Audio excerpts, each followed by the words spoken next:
እንግዲህ ዛሬ የተለቀቀው ቪዲዮ ትንሽ ጫን እያለ ነው። አብርሽም ቆፍጠን እያለ ነው ብዬ ነው የማስበው።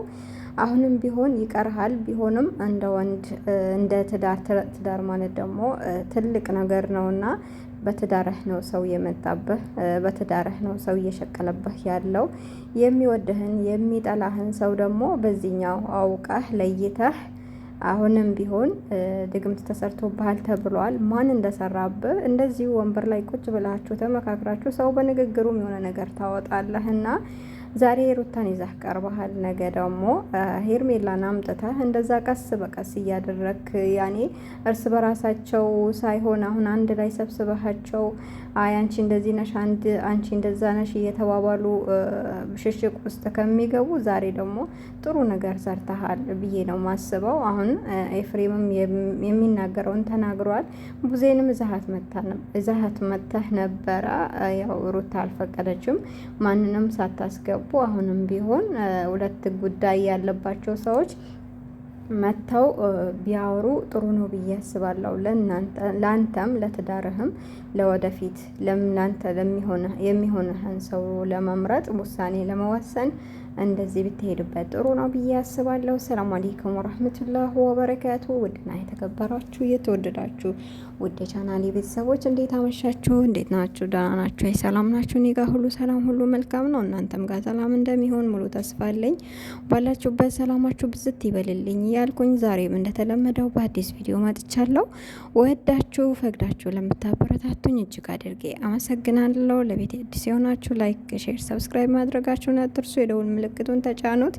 እንግዲህ ዛሬ በእነ አብርሽ ሀሳቡና አስተያየት ለመስጠት መጥቻለሁ። እናንተ በኮሜንት ትጨፋጨፋላችሁ፣ እኔ ደግሞ በቤቴ ሆኜ ሀሳቤን ብገልጽ ይሻለኛል ብዬ በቤቴ መጥቻለሁ። ምክንያቱም ኮሜንት አብዛኛው ጊዜ ኮሜንት መጻፍ አልወድም፣ ደስ አይለኝም። ድሮ ሽንት ቤት ቁጭ ብዬ በቃ ማንበብ ወድ ነበር። አሁን ግን በጣም የምጠላው ነገር ኮሜንት ነው። በተለይ ኮሜንት ወዳለው ግን ረዥም ኮሜንት በራሴ መጻፍ ምናምን ነገር አልወድም፣ ሀሳብ መስጠት ማለት ነው። እና በእንደዚሁ በድምጽ ይቀለኛል። እና እኔም ሀሳቤን አንዳንድ ነገር ነው ማለት ነው የመጣሁት ዛሬ። ብዙዎቻችሁ ደግሞ ሄርሜላን እያጽናናችሁ ነበርና በደንብ አድርጋችሁ አጽናኗት። ቢያንስ እንኳን ቅቤ ገዝታችሁ ምናምን ይዛችሁ ብትሄዱ ጥሩ ነው ብዬ አስባለሁ። አይዞሽ ይሄ ልጅ አይገባሽም፣ ዛሬ ደግሞ አይገባሽም አላችሁ እንዴ? ወይኔ ዘንድሮ የሰው ነገር አይገባሽም፣ ከአንቺ ቆንጆ ነሽ፣ ከዚህ በላይ ታገኛለሽ፣ አብሽሪ የምትሉ የምታጽናኗት ነበራችሁ።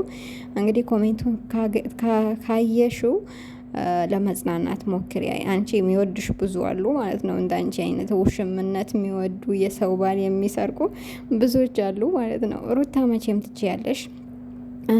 ያው ይቅርታ ሰው ያኔ የቅርታ ተቀባይ ሰው ነሽ ብዬ ነው ማስበው። ምክንያቱም አንዳንድ ሰው በቃ አለ አይደለ እንደዚህ አድርጎኝ እኔ እርጉዝ ሆኜ ጥሎኝ ሄዶ እንዴት አድርጌ እቅርታ አደርግለታለሁ እንዴት ነው ምናምን እንዲል ይችላል። አንቺ ግን የልጅሽ አባት ስለሆነ ቤትሽ ድረስ መጥቶ አንኳኩቶ ገብቶ እቅርታ አድርግልኝ ብሎሽ እቅርታ ተቀበለሽዋል። ይሄን ነገር ደግሞ አላስታውስም ምናምን እያለ ነበርና ሩታ ምን እንዳለችው እኔ ጋር ከመጣህ ያኔ በየጊዜው ልዑል እንጠይቅ ትመጣ ነበረ። በመጣህ ሰዓት አንዳንድ ነገሮችን ትናገራለህ። ይህንም ደግሞ ይሄ ነገር ተደርጎብኛል ካልክ ራሱ በአንተና እኔ እንዳንታረቅ እንዳንሆን ያደረገብህ ሰውም ካለ በዙሪያ ያሉ ሰዎችን ፈትሽ።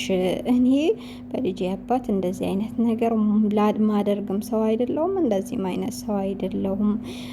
ኤፍሬምንም በእንደዚህ አይነት ነገር እንዳጠረጠረው አንተ ልጅህን እንድታሳድግ ትዳርህን እንዳትበትን አንድ እንድንሆን ነው እንደዛ ፈልጎ ነው ይሄን ሁሉ እያደረገ ያለው እንጂ አንተን ሳይወድህ ቀርቶ አይደለም ብላ ለኤፍሬምም እያስረዳችለት ነበር። ኤፍሬምም ደግሞ በአቅሙ ዛሬ የመጣሁበት ምክንያት ይሄንን ነገር እያስታወስክ ነበረ።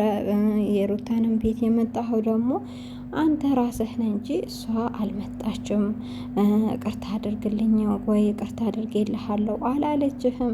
በራስህ ጊዜ መታ በፊት የነበረኝን ነገር ሁሉንም ነገር ትቼዋለሁኝ ከአንቺ ጋር መኖር እፈልጋለሁ ብላ ስትመጣ ነው ለአንዴና ለመጨረሻ ተቀበዩ ብዬ እኔ ነኝ ይሄንን ውስጥ ያስገባዋት ምናምን ብሎ አስረድቶ ያው ተለያይተዋል ማለት ነው። አሁንም ቀስ በቀስ ያው አወጣጣችኋለሁ ይሄንን ነገር ማን እንዳደረገብኝ የወደፊት ውሳኔውን ከማን ጋር መኖር እንዳለብኝ እኔ ራሴ እወስናለሁ ብሏል። ነገ ደግሞ ሄርሜላን ይዞ ይመጣል እና ከዛ በኋላ ደግሞ ነገራቶቹ ይቋረጣሉ ብዬ አስባለሁ። መቼም ቢሆን ደግሞ አብርሽ የልጁን እናት ትቶ ልጁን ትቶ ልጁ እያደገ ነው። ይሄንን ልጅ ትቶ ደግሞ ሌላ ህይወት ይፈልጋል ብዬ አላስብም። ቤቱ እያበበ ነው ገና በቃ ምንድነው የህዳር አበባ ነው እያበበ ያለው። ልጅ አስታራቂ ነው። የፈለገ አብርሽና ሩታ ሊጣሉ ሊደባደቡ ብዙ ቦታ ሊደርሱ ይችላሉ። ነገር ግን ሄርሜላ ተስፋሽን የምትቆርጪው ነገር በመሀል ልጅ አለ። እሷን ተዋትና እኔን አግባኝ ያልሽ ሰው እኮ ነሽ የልጁን አባት። ዛሬ እሺ ሩታን ጥሎ መጣ አንቺ ጋር ሆነ። አንቺን ጥሎሽ እንደማይሄድ በምን እርግጠኛ ነሽ? ምንን ተማምነሽ ነው? ምንሽን ተማምነሽ ነው ይሄን ያክል ኮንፊደንስ ኖሮሽ የልጁን እናት ትዳሩን ለመበተን የመጣሽው? እኔ ጥያቄ ነው። እኔ ለምን እንደሆነ ሄርሜላን ለምን እንደወደዳችኋት አላውቅም። እንዴት በሰው ትዳር ላይ እንደዚህ መታ የሰውን ትዳር አፍርሳ የሰውን ቤት አጨልማ በዛ እንደዛ ሆና ሩታ አርግዛ ለይታ ስትወስደው እናንተ ሴት ሆናችሁ በሴት ላይ ስትፈርዱ የነበራችሁ እያንዳንዳችሁ ነገ ገብታችሁ ታያዩታላችሁ። በራሳችሁ የማይደርስን ነገር በሰው ላይ ሲደርስ አትሳቁ፣ አትደሰቱ። ጥሩ ነገር እንዳይመስላችሁ። እናንተም ባላችሁን ባሌ ነው የምትሉትን ሰው ሌላ ሰው ሲወስድባችሁ ያማችኋል፣ ልባችሁ ይሰበራል።